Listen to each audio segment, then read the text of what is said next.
XS66 here with another one of my series, What I Listened to on the Way Home from Work, Episode 12.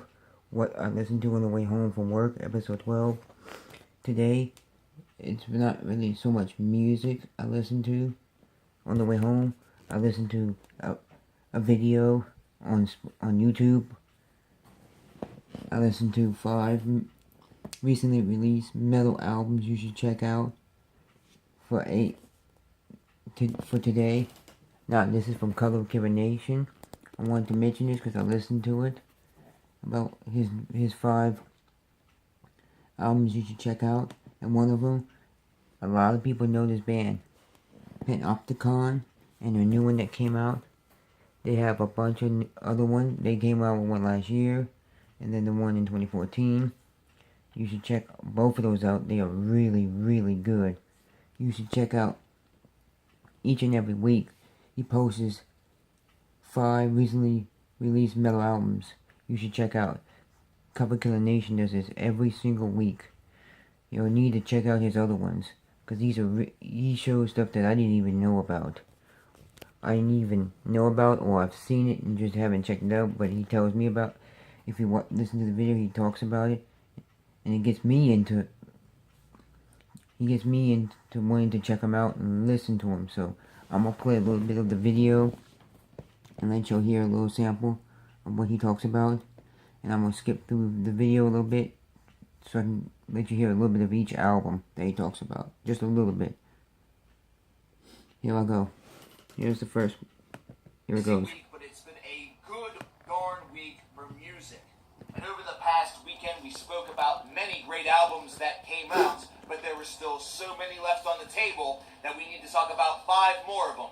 So without further acclaim, without further hype, here are 5 recently released heavy metal albums that you need to check out. The first one that we need to speak about this week is Valient Thor with Old Salts. Now, this is a band that combines a little bit of southern rock with a little bit of maybe some stoner or at least some sludgy style metal. It's definitely interesting stuff. They've been going at it for quite a while, and it's a name that I think really has some respect, but it's not one that's expanded among all circles. Now, with this 13-track affair that is somewhere in the 55 to 56-minute range, you have a really good showcase of all of their collective abilities. Songs such as Little Knife and Cut and Run right at the beginning of this disc showcase some of the thick riffing that you get with some of that nice, southern style singing that you sometimes hear. Whenever you hear those words, you immediately perhaps think of, classic rock groups like the Outlaws or maybe Leonard Skinner. But Valient Thor definitely has their own take. It's almost like a southern version of Clutch that gives it a little bit of extra punch and pomp, but perhaps just doesn't have as much acclaim associated with the name. Yeah, that's the first one. I'm going to skip to the next one so you can get a little sample of that one.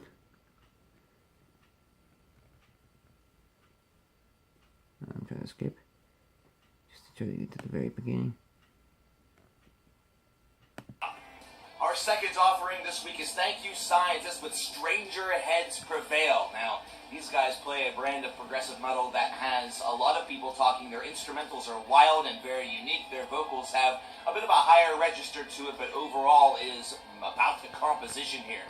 Thank You Scientists are really, by definition, just sonic travelers, explorers, people that really aim to go to different places and different levels with their music and really let the charm of their overall presentation guide the way. It's something where they do also use a lot of their skills to really showcase proficiency and also showcase virtuosity. And based around that, they have certainly gotten a following within the prog community as well as other communities just for some of their interesting compositions and some of their references. It's funny, whenever I look at this album and look at track number 8, which is entitled Rube Goldberg Variations, I immediately didn't think of Rube Goldberg. I actually thought it said Bill Goldberg Variations, but whenever you think of that, it would just be Goldberg's theme, only done in 8 minutes, and sound, nothing like the actual thing. Really dig what this band does, considering each and every one of their albums feels a little bit more unique. It's like they continue to try to expand upon what they have accomplished previously. And with this album, with songs such as A Wolf in Cheap's Clothing, or Cheap Clothing, Cheaps, that sounds like I'm trying to aim to call them all Cheaps like from Super Mario Brothers, shows one of my other sides. either that or the Amateur Arsonist's Handbook. You have a lot of different flowing materials that's able to really captivate you within the construct of 5 minutes all the way up to 9 minutes, which we get 9.5 out of Psychopomp. Yeah, that's number 2. I'm gonna go to number 3. So here's number 3 coming up, so you can listen to it. I'm gonna try to make it a little shorter, almost a little bit long, but still, it's a good album. Dark Above, Sun Below, and this one might take a little bit of time for you to listen to and digest. It's more than 70 minutes of material, and these guys are a kind of like progressive slash thrash hybrid that has some pretty cool ideas, but there are some shortcomings on this album that do make it a challenging listen, and I'm going to just try to get to that very briefly. Now, this is an album that's length really does work against it, because whenever you are going through this, you feel like you've made a lot more progress on it than you perhaps have. For example, during my first playthrough, I felt very much like I was maybe about 6 to 7 tracks in, when in reality I had just entered into track 4, and that's where that length sort of worked against this disc. It does have some extremely good ideas that are sometimes really shortchanged and dropped by the fact that it sort of slows itself down. There are a lot of isolation moments where you hear just maybe 1 or 2 of the instruments, or maybe just one instrument, and the voice, the vocals really try to draw you in. And I feel that this is an album also that gets a little bit better as it goes along. The first track, A Dubious Honor, which is 11 minutes in length nearly, I mean, that's a real bold idea to have that as your first taste with presentation, because this can be typically we talk about epics with a lot of high regard during this series, and this was one that just felt like it was really lacking a lot. However, whenever you get into Memento Mori and moving into Vigilante, you get a little bit more of a concise effort from this group, and based around that. Yeah, that's number 3, and I was trying to show him. I'm gonna try to show him in a few more if he talk in what he talks about the next 2. Instead of showing me, I'll show him. Pleasant surprise, it really is. Didn't know much about this group, principally because these guys are relatively new. This is their first official full-length album, and man, is it magnificent. They have definitely put their best foot forward right out of the gate. Now, these guys have a very atmospheric sound to it, a little bit of atmospheric black metal that intermingles a bit with just some, a little bit of post-metal here and there, a little bit of progressive side to this group. They have some great keyboards. I think about groups such as Vesperian Sorrow, and I also think a little bit about groups such as Agalloch whenever I listen to this. And I'm thinking the earlier Agalloch Lord, where you heard a little bit more of that raw side of the band as opposed to what we got with future releases such as the Mantle.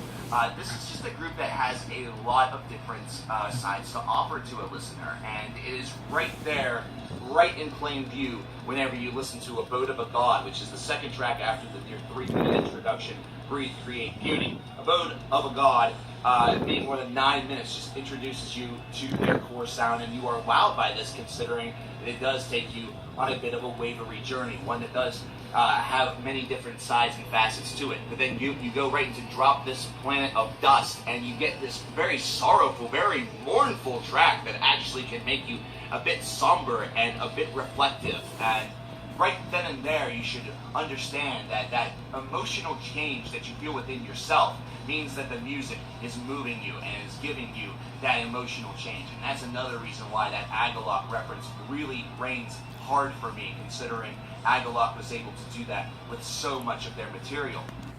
Yeah, that was number 3. I think that's number 3. 3 or 4, I can't remember. I'll know in a second. Nope, that's number 5. I mean 4. And Octocon with Revision This is a good band. The Past is our final exploration for this week, and don't let the fact that this is kind of a compilation, a reworking, really fool you. This is definitely a cool little double disc bundle that actually combines together the 2 albums on the subject of mortality as well as social disservices. And I did this because some of these works were ones from this group that I actually hadn't even heard. So to have this once again available in such a package is very, very cool. Now, for those of you who are unfamiliar with Panopticon, this is a group that is able to really combine that atmospheric black metal that we spoke about a little bit with an abstract illusion with that post-metal, and it's more of what you sort of expect. There's a little pagan aspects in here as well. There's some raw black metal that really accompanies it. Overall, just a very, very cool theme.